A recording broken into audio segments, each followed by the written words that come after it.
Malas berbuat baik itu salah satu dari kita. Nah, kalau anak kita itu emosional, ya itu pasti salah satu dari kita. Anak itu pendiam, ya salah satu dari kita. Kalau anak itu berprestasi, itu hanya Allah aja.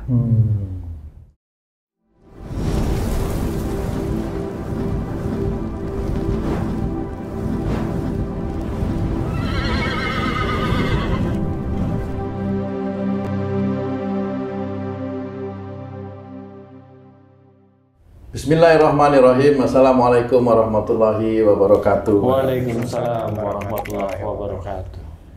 Para pemirsa dan sahabat beriman dimanapun berada, kita jumpa lagi di Ustadz Danu Official Channel. Semoga kita semua selalu dalam lindungan Allah Subhanahu wa Ta'ala. Amin.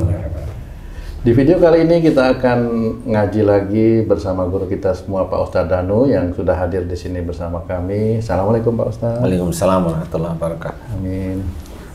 Assalamualaikum Mas Eko. Waalaikumsalam warahmatullahi wabarakatuh. Apa kabar? Alhamdulillah, baik Pak Tung. Assalamualaikum Bang J. Waalaikumsalam Pak Tung. Kabar baik? Alhamdulillah. Baiklah para pemirsa dan sahabat beriman dimanapun berada, kita akan ngaji lagi di sini. Mudah-mudahan nanti video ini bisa memberikan manfaat buat kita semua ya, untuk meningkatkan iman dan takwa kita kepada Allah. Begini Pak Ustadz, Mas Eko dan Bang J. Sekarang ini kalau kita melihat ya Pak Ustadz, banyak sekali anak-anak kita, anak-anak remaja-remaja ya di sekitar kita itu yang kadang-kadang juga mempunyai perilaku-perilaku yang kita anggap kurang baik lah, seperti itu ya Pak Ustadz. Sementara sebagai seorang muslim, apalagi kami sebagai orang tua ini kan tentunya harus belajar, berusaha untuk mendidik anak-anak kita itu menjadi anak yang soleh, seperti itu Pak Ustadz. Nah, bagaimana Pak Ustadz, kiat-kiat ini, menurut Pak Ustadz ini bagaimana kita sebagai orang tua mendidik anak-anak kita itu menjadi anak yang soleh seperti itu Pak Ustadz? Ya, bismillahirrahmanirrahim. Assalamualaikum warahmatullahi wabarakatuh. Waalaikumsalam warahmatullahi wabarakatuh. Amin. Alhamdulillah, memang tugas kita sebagai orang tua itu berat. Ya, berat ya. Berat itu maksudnya pertanggungjawaban kepada Allah Ta'ala, maksudnya ya bukan berat di keseharian, itu ya sudah tugas kita lah. Pertanggungjawaban kepada Allah Ta'ala inilah yang berat sebenarnya. Jadi istilahnya kita mencoba memahami salah satu ayatku, anfusakum wa ahlikum naro, jaga dirimu dan keluargamu dari api neraka. Sebenarnya itu sangat sulit. Tidak segampang orang belajar agama kemudian dia pasti masuk surga, belum tentu. Ya. Orang hafalan Quran, dia masuk surga, belum tentu. Tidak seperti yang dibayangkan banyak orang. Orang yang mempunyai ilmu, titipan ilmu dari Allah Ta'ala itu, dia belum final. Dia baru dititipin ilmu, bentuknya kecerdasan. Kecerdasan itu sama seperti kita ngomong, ini kan kecerdasan ngomong. Cuma pada saat kita ngomong ada yang salah, apa enggak di hadapan Allah, lah itulah pertanggungjawaban. Sama kecerdasan kita itu memahami agama kita, kalau kecerdasan itu bentukannya ilmu, ya hanya kecerdasan ilmu. Nah, pada saat dia itu memberikan sesuatu tentang ilmunya kepada orang lain, kalaupun ada salah itu juga berlaku kepada seorang yang dia sendiri punya ilmu agama, tetap berlaku. Tidak berarti kalau dia punya ilmu agama terus terbebas dari salah dan dosa, enggak ada seperti itu. Nah, yang jelas untuk mendidik anak kita menjadi soleh atau soleha itu memang harus diawali dari kita. Kita sejak remaja harus belajar untuk memahami agama kita sendiri dan mengerjakan. Mengamalkan itu mengerjakan, ya, mengamalkan itu dikerjakan. Ya, diceritakan kalau kita itu mau melakukan suatu perbuatan baik, diawali dengan membaca basmalah. Nah, bismillah itulah yang menjaga agar kita ingat bahwa yang kita kerjakan itu dengan nama Allah yang Maha Pengasih lagi Maha Penyayang. Jadi kita ingat pada saat mengerjakan baik itu, Sehingga kalaupun ada ujian yang mengenai kita juga tahu ini ujian ini dari Allah Ta'ala, walaupun lewat orang lain. Walaupun lewat orang lain. Jadi ujian itu seperti itu, ya. Bukan ujuk-ujuk ujian dari Allah gimana? Kita jalan ditemuin malaikat Jibril ditempeleng, enggak ada ujian kayak gitu itu. Ya, ujian itu yang kita hadapi di sekitar kita itu ujian. Nah, pada saat kita itu diuji dengan keadaan sekitar itu mampu apa tidak pada saat kita remaja. Kalau itu dinilai oleh Allah Ta'ala mampu, ya nanti dia akan punya genetik-genetik yang baik. Kalau dia dinilai oleh Allah Ta'ala ya mampu ndak ya normal, manusia normal. Ya itu juga nanti ada nilainya. Kalau dia tidak mampu kemudian melakukan sesuatu keburukan demi keburukan, ya dia minus. Kemudian kalau dia banyak nggak mampunya, kemudian banyak ngeluhnya, kemudian banyak protesnya, protes kepada manusia, protes kepada keadaan, akhirnya kan itu protes kepada Allah aja. Nah, orang yang seperti ini dia punya genetik, nanti kalau dia punya anak ya sama anaknya. Hobinya protes atau hobinya bersyukur kepada Allah Ta'ala itu tergantung genetiknya, tergantung orang tuanya. Nah, kalau yang sudah tua-tua begini bagaimana Ustaz? Sudah terlanjur. Sudah terlanjur ya. Apalagi udah terlanjur punya cucu ya. Expendable. Kan kita bisa cross check nih ceritanya. Kalau orang tuanya yang satu agak anteng, yang kedua itu emosional umpamanya, nanti bisa dilihat yang satu itu anteng atau yang satunya emosional. Umpamanya anaknya dua nih, yang satu anteng atau yang satu emosional, kan gitu nih. Nah, itu berarti menggambarkan ini dua karakter. Umpamanya yang anteng itu ayahnya, yang emosional ibunya. Nah, yang satu umpamanya cewek, yang kedua ya cewek. Yang satu itu anteng kayak ayahnya, yang satu emosional kayak ibunya. Persis mirip plok gitu ya. Nah, ini biasanya anaknya cukup dua biasanya.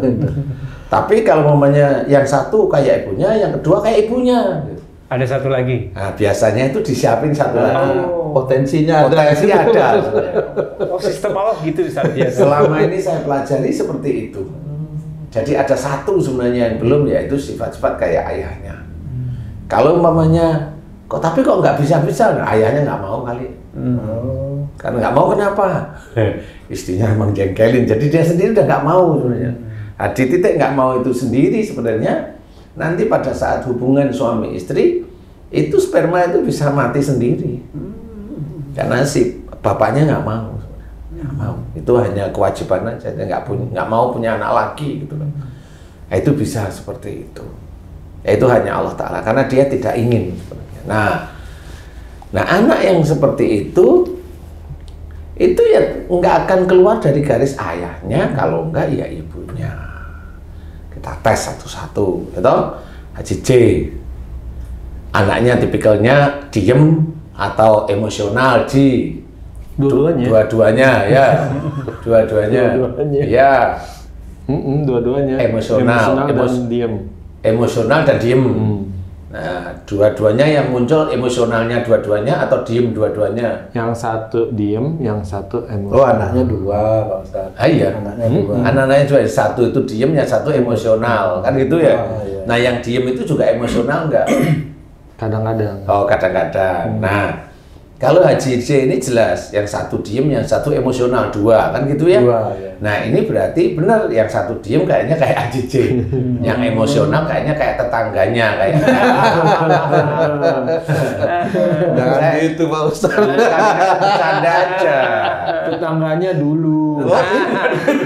Kan dijelaskan tetangganya dulu, sekarang udah jadi istri. Nah, pasangan Haji J ini termasuk yang diem kayak Haji J atau yang emosional?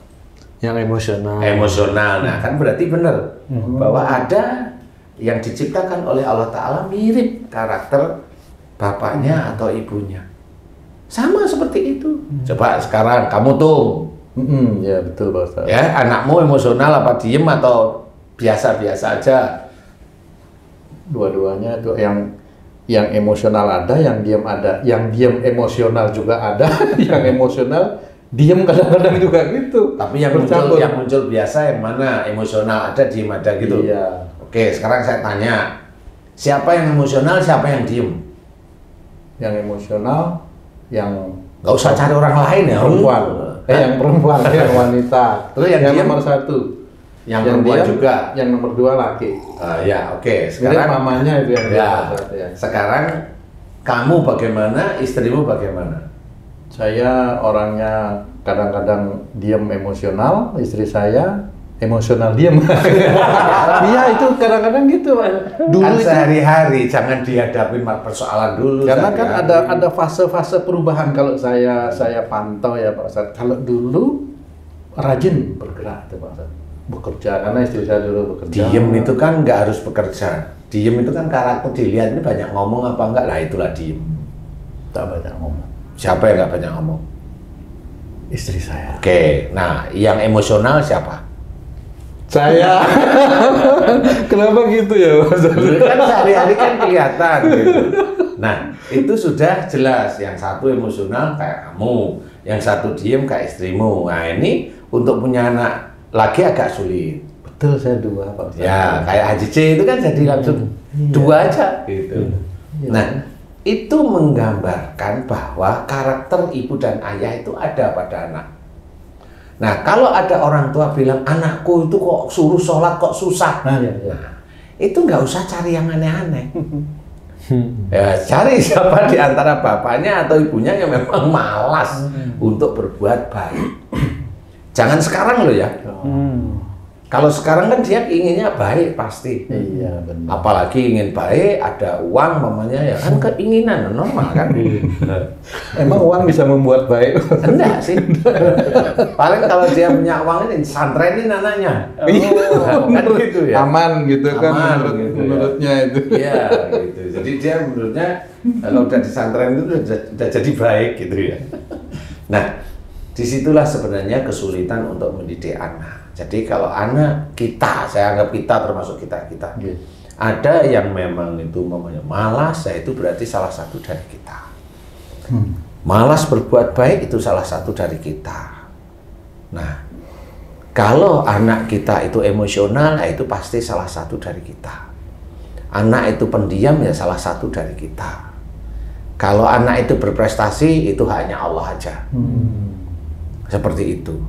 Kalau anak itu tidak berprestasi, itu salah satu dari kita.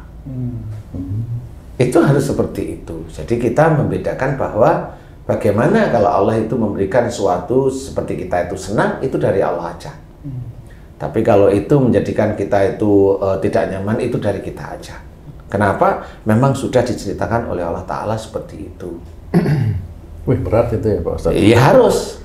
Ma sabaka min hasanatin famin Allah wa ma sabaka min sayyatin famin nafsik. Itu harus dipegang.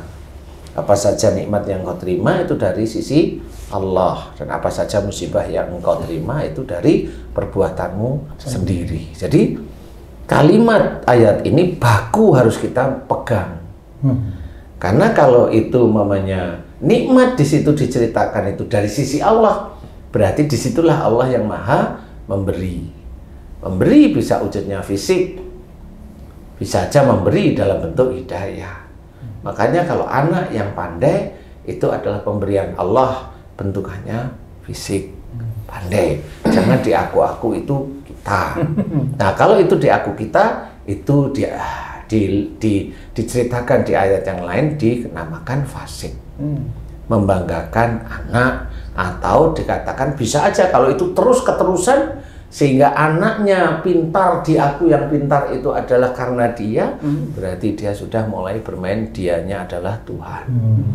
Makanya itu syirik yang tidak begitu tampak, tetapi itu tetap dinilai oleh para malaikat itu syirik.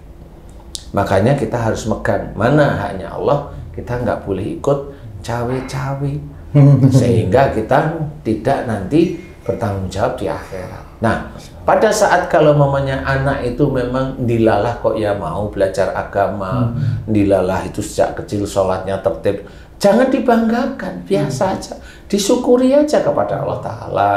Tidak usah di depan dia, tetapi dibangkitkan semangatnya. Karena apa? Kalau nanti kita mensyukuri di depan dia, membanggakan, itu nanti malaikat itu mencatat tetepan. Ini orang membanggakan anaknya. Suatu ketika biasanya anak yang seperti itu balelo, anaknya nggak mau sholat, anaknya nggak jauh dari orang tua, akhirnya seperti itu. Kasus yang seperti itu banyak. Nah, karena apa? Karena tidak memahami bahwa nikmat yang dititipkan oleh Allah Ta'ala melalui anak itu tidak boleh diakui itu milik kita. Oh, berarti kepandaian atau kepintaran anak itu juga merupakan ujian bagi orang tuanya dan bagi si anak itu, Pak Ustadz. Iya. Seperti itu. Iya. Itu tetap ujian itu namanya.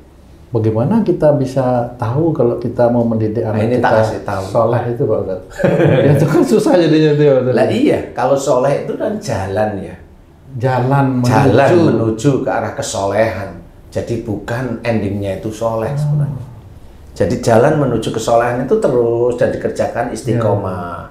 Kan seperti itu dari mulai remaja, dari mulai dia menikah, dari dia punya anak, akhirnya kamu punya cucu umpamanya.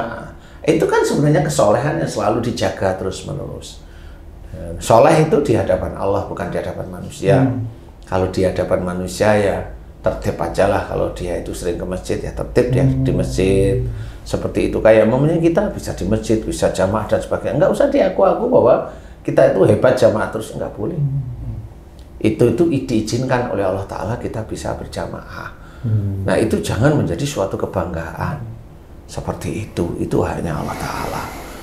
Karena banyak juga saudara-saudara kita yang belum berjamaah, ya nggak usah kita itu pikirkan. Maksudnya nggak usah akhirnya kita bisa menyibir saudara-saudara kita yang belum berjamaah, nggak boleh seperti itu. Nah, untuk anak-anak yang soleh pun jangan merasa bangga. Jangan, nggak usah merasa bangga. Itu titipan Allah kok. Kan dari ikhtiar saya, loh kan merasa dari ikhtiarnya. Nggak bisa, nggak boleh seperti itu. Suatu ketika nanti kalau anaknya itu beda pendapat sama orang tuanya kemudian kabur gimana? Makanya jangan memaksa kepada keluarga itu walaupun kita itu memberikan tentang ibadah. Gimana loh, kok nggak dipaksa gimana? Begini loh. Lawang namanya agama. Kita itu baik. Untuk orang yang non-muslim aja kita nggak boleh memaksa. Betul. Apalagi kita di dalam keluarga. Kita itu bukan memaksa, itu mengarahkan ke dalam syariat Islam. Mengarahkan. Kalau nggak mau, kita lihat siapa yang nggak mau. Anak kita cek di antara ini. Kalau enak, berarti ini dari anak susah sekali, berarti dari orang tuanya itu ada yang susah sebenarnya. Dikasih tahu pasti ada yang susah. Tidak mungkin Allah itu memberikan anak yang susah, orang tuanya baik semua, nggak ada. Itu nanti orang itu akan berpikir bahwa Allah itu dolim kepada dia. Enggak, itu dari orang tuanya. Tetap diambil genetik dari orang tuanya. Nah, kalau mamanya, saya ngasih tahu istri saya itu susah. Nah, kamu sama istrimu sudah sekufu. Kamu ngasih istrimu sekarang susah. Dulu kamu dikasihatin orang tuamu susah nggak, Pak? Nggak taunya dulu memang dia itu termasuk susah dikasih tahu orang tuanya. Setelah dia itu tobat, nah baru dia belajar agama, berusaha untuk hijrah, hijrahnya kaku. Akhirnya dia itu menikah dengan istri ya sama dengan dia, sifat kekakuannya ada sehingga dia susah. Kalau susah nggak perlu dipaksa. Itu mohon ampun kita dulu. Mohon ampun ya Allah, jika dulu saya dikasih masukan sama orang tua saya susah. Saya mohon ampun kepadamu. Dan orang Muslim itu jarang yang seperti itu. Jadi dia tidak paham bahwa itu harus dimohonkan ampunan kepada Allah Ta'ala. Mohon ampun terus-menerus. Sehingga engkau berikan istriku seperti ini. Ya Allah, susah sekali saya berikan masukan tentang agama, tentang ibadah. Ya Allah, ampuni aku, ampuni aku. Astagfirullahaladzim. Terus setiap hari, setiap saat, setiap kali sholat.